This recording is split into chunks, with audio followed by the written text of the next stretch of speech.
If you want to change your dating or your relationship life, in other words, you want to find a quality, long-term relationship to the right woman, you have to understand the formula of change. Why is it that some people in life change and others just seem super resistant to changing? Be that in their dating life, in their business, when it comes to their health, or any other area. Well, there's a formula that I'm going to explain to you today. If you don't understand this formula, you will not be able to make the changes required in your dating or your relationship life to find, attract, and keep a quality woman that you can build a family with, or at least have by your side until the day you die, perhaps. So, C stands for change. Imagine this being a mathematical formula. We need all of these factors, and they increase the likelihood that change is going to occur. And this one, at the bottom down here, drastically decreases the probability that change is going to occur. In other words, taking dating apps seriously,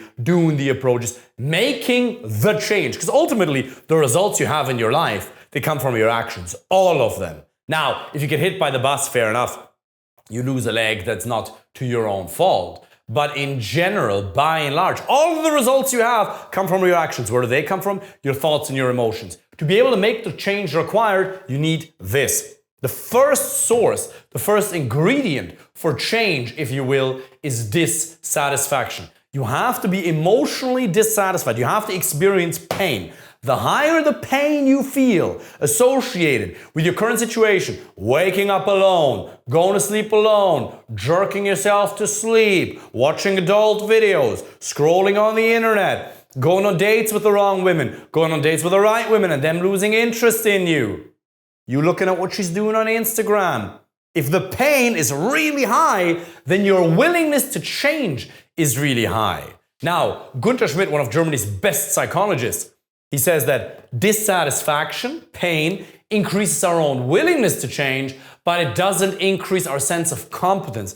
And in order for us to change, have sustained change over a long period of time, we also have to feel competent. And this increases, D, increases our willingness for change, but it decreases our own sense of competence. So, temporarily, pain is really, really good, but it can't be what motivates you in the long term. What motivates you in the long term is P, positive vision. You have to have an idea of what life would be like if you had an amazing woman by your side, for example, if you had the body that you wanted, whatever happened to be, if you had the days that you wanted, if women wouldn't lose interest in you, if you had the family that you wanted, and you map it out in detail. So, first step, going back here, you become aware of how shit your life actually is. You stop lying to yourself. You understand how much you're wasting your potential. If you're doing well in your career or your business and you're pissing down your relationship and your dating life and the satisfaction, the happiness that comes from that, you are lost and you have to stop lying to yourself. So simply by facing reality in a slightly dramatic fashion like that, you increase your own dissatisfaction. But then you also have to map out a vision of how awesome life would be like. So you write it down and you visualize and you don't just think it, you see it, you feel it, you go into it. You have this woman by your side. You imagine yourself making love, having babies, sitting at the dinner table, watching Netflix together, having baths together, going into nature together. You map out a beautiful vision in your life of what it would be like to have an amazing person by your side. The higher this is, the higher the probability that change is going to occur. But none of this works without N. You can be totally dissatisfied with how things are. You can have an amazing positive vision of how you want things to be, and yet you won't take action. Why? Because you're missing the next steps. You don't have to have a perfectly formulated plan, but you have to get the next steps. What am I going to do? You need to know at least the start so you can create momentum, because momentum is going to carry you eventually in the long term, and you're going to find the strategies required with free resources or paid resources. So what are the next steps? Get pictures, get dating apps, Instagram, in-person approaches, map out a plan. Map it out yourself, use free resources, use pay resources, but you have to know what the next steps are. Because if you don't create momentum, you'll stay stuck. Because when you feel dissatisfied with how things are, you feel very motivated because you see what life can be like and you believe it's possible for you. Belief is a component that's required for this as well, obviously. It's a subcomponent of the positive vision. You still need to understand what the next steps are for you to then create momentum. Now, all these increase the probability that change is going to occur. What decreases it? The perceived cost of change. Why do people keep drinking alcohol? Why do people just don't want to do the approach? Why do people not want to take dating apps serious? Because they don't want to get rejected. They're worried that their friends are going to judge them. They're worried that somebody's going to judge them. You're worried about the opinion of some NPC, non-playable character, by the way. If you imagine life being a video game, then you are worried essentially about the opinion of people who have nothing to do with your life. And the perceived cost of change can be anything, but just understand, what do you think? Ask yourself this question. What do you think you'll have to give up to get this? What is changing your dating and your relationship life going to cost you? And here the key word, by the way, is P. The perceived cost of change. Because it's never the actual change. It's never the actual cost of change. Because the actual cost of change is never that bad. Maybe you're worried that some of your friends are going to judge you. By the way, if your friends are going to judge you for getting help, for getting a therapist, for getting a coach in the area of dating and relationships, for taking dating apps seriously, for going out there and working on your communication and your confidence, they are not your friends. And by the way, you in life don't have the choice to not get judged. The only choice you have is who you want to get judged by.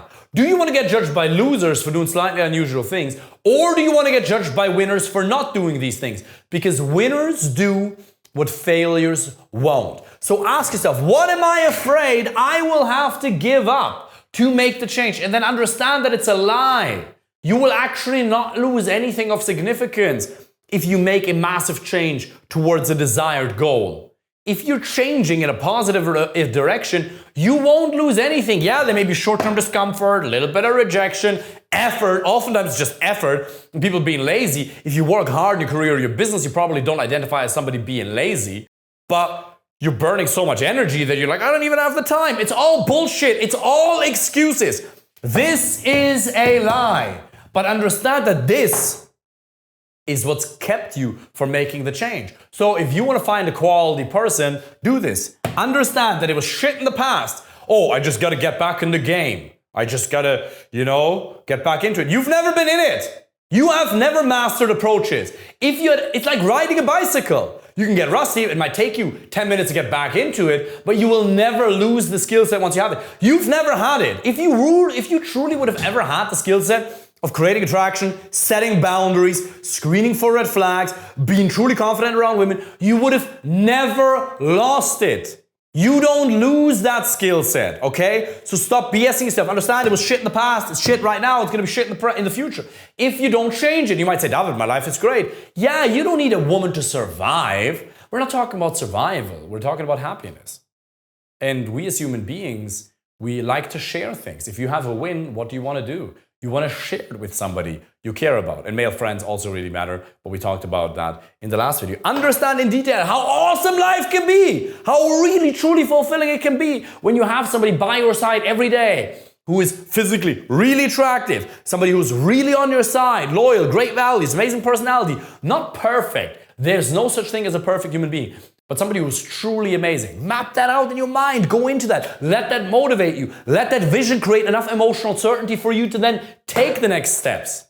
And then reduce the perceived cost of change, or remind yourself of the truth that you will never lose anything of significance. If you want me to help you personally, find the right girlfriend or wife, apply for a free initial consultation call. Looking forward to speaking with you soon. Take care.